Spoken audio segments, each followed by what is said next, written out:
O Senhor esteja convosco. Ele está no meio de nós. Proclamação do Evangelho de Jesus Cristo segundo Lucas. Glória a vós, Senhor. Naquele tempo dizia Jesus ao chefe dos fariseus que o tinha convidado: quando tu deres um almoço ou um jantar, não convides teus amigos, nem teus irmãos, nem teus parentes, nem teus vizinhos ricos, pois estes poderiam também convidar-te, e isto já seria a sua recompensa.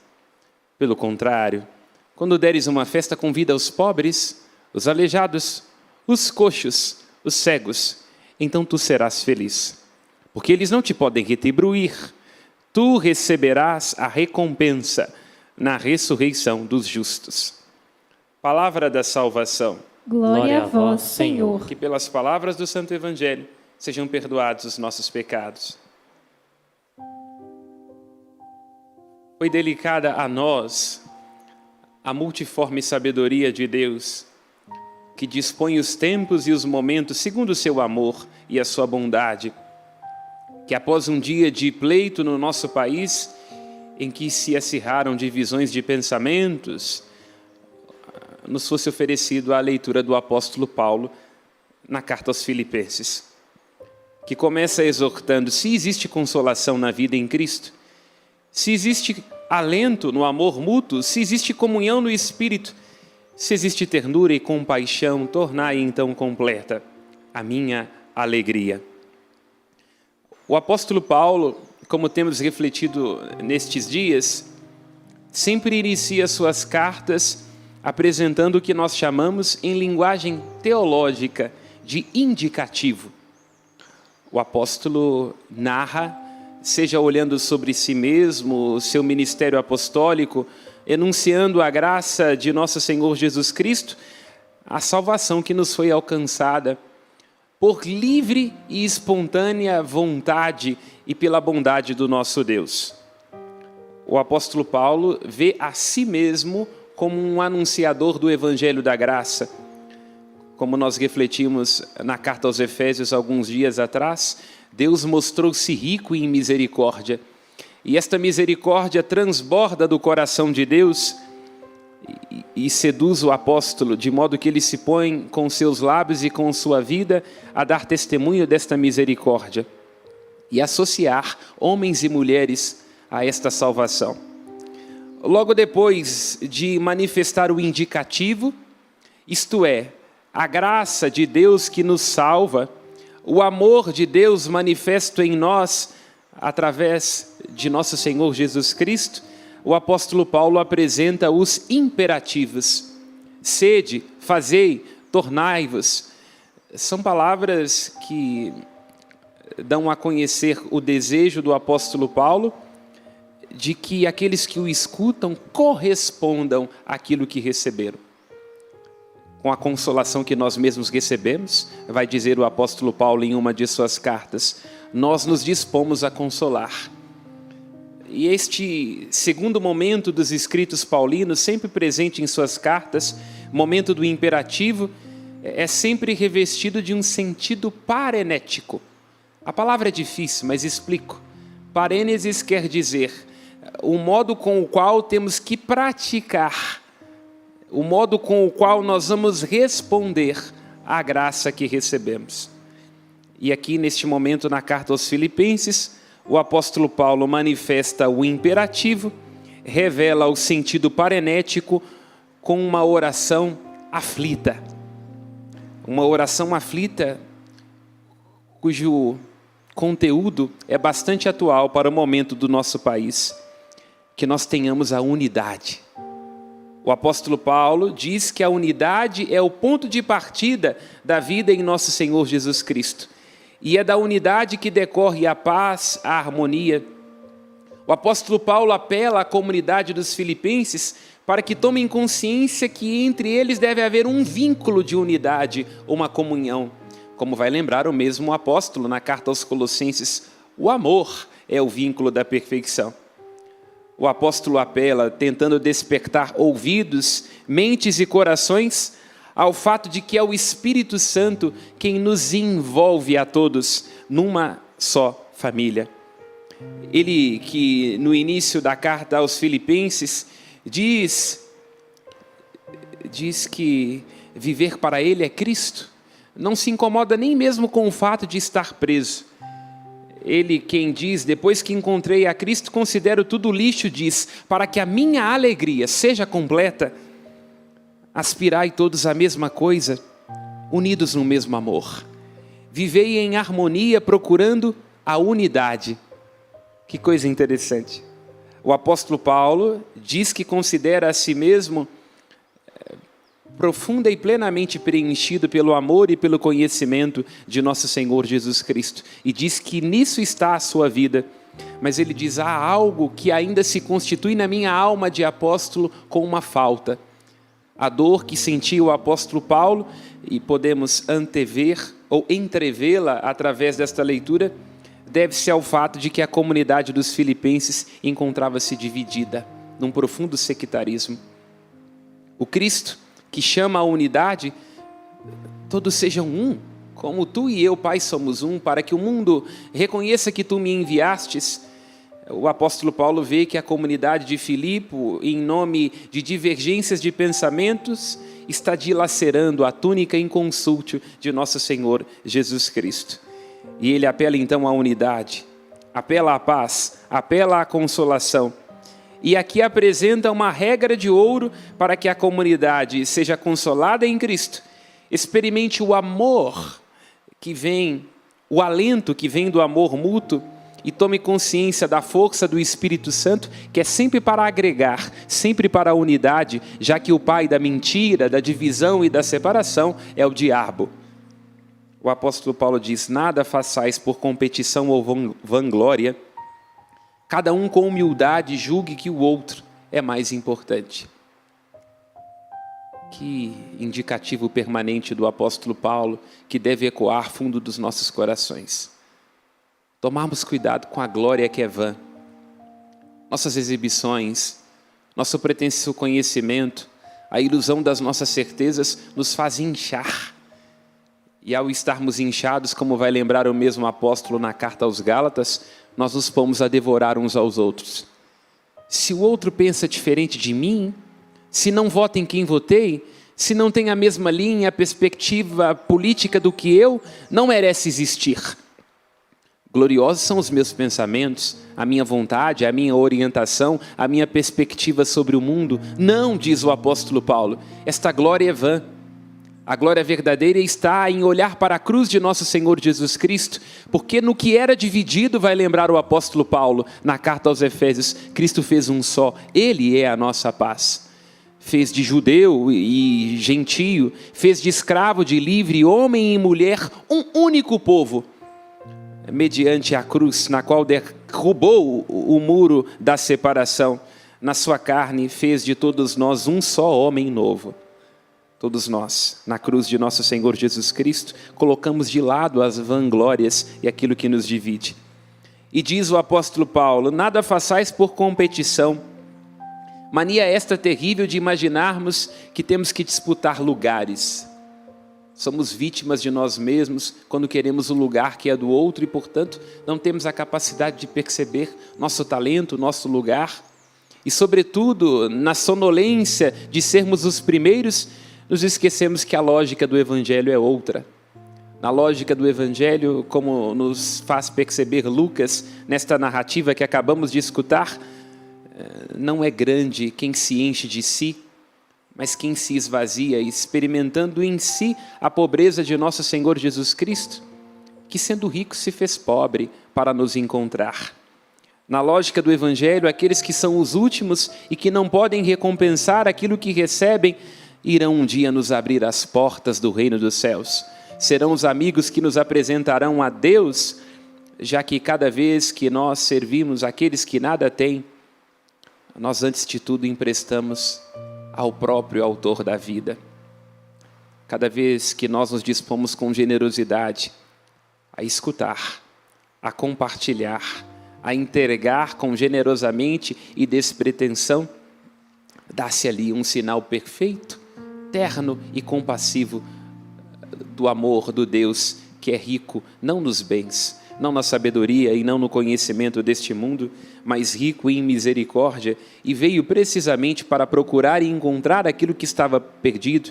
Veio precisamente para encontrar os pobres deste mundo, porque Ele mesmo sendo Altíssimo, assim nos recorda o Salmo 111 e 112, olha os pobres, porque, como vai lembrar também o Salmo 68, o nosso Deus é Pai dos órfãos e das viúvas protetor. Portanto, lá onde se encontre alguém que não possa recompensar a nossa generosidade, lá onde se encontra alguém que permitimos que com as suas indigências faça morada no nosso coração, ali manifesta-se Deus. Lá onde nós retiramos as sandálias dos nossos pés, lá onde nós dissimulamos nossas urgências para alcançarmos o outro na sua indigência, lá há um encontro perfeito, consagrado, manifesto, já que os coxos, os aleijados, os pobres, são uma epifania do rosto de Deus, onde somos capazes de reconhecer e de nos deixarmos compadecer das misérias uns dos outros. Ali está Deus, é isto que nós cantamos, não é? Ubi caritas et amor Deus ibi est. Onde há amor, onde há caridade, Deus aí está. Este é o lugar onde há o amor, onde há a generosidade, onde há o despojamento, onde nós não nos levamos tão a sério assim. Ali Deus está com a sua graça capaz de transformar. E nos apresenta o apóstolo das gentes uma regra de ouro. Cada um com humildade julgue que o outro é mais importante. Não cuide somente do que é seu, mas também do que é do outro. Julgar o outro como mais importante. Aqui o apóstolo Paulo está trazendo mais uma vez aquele que é o núcleo da lei dos profetas.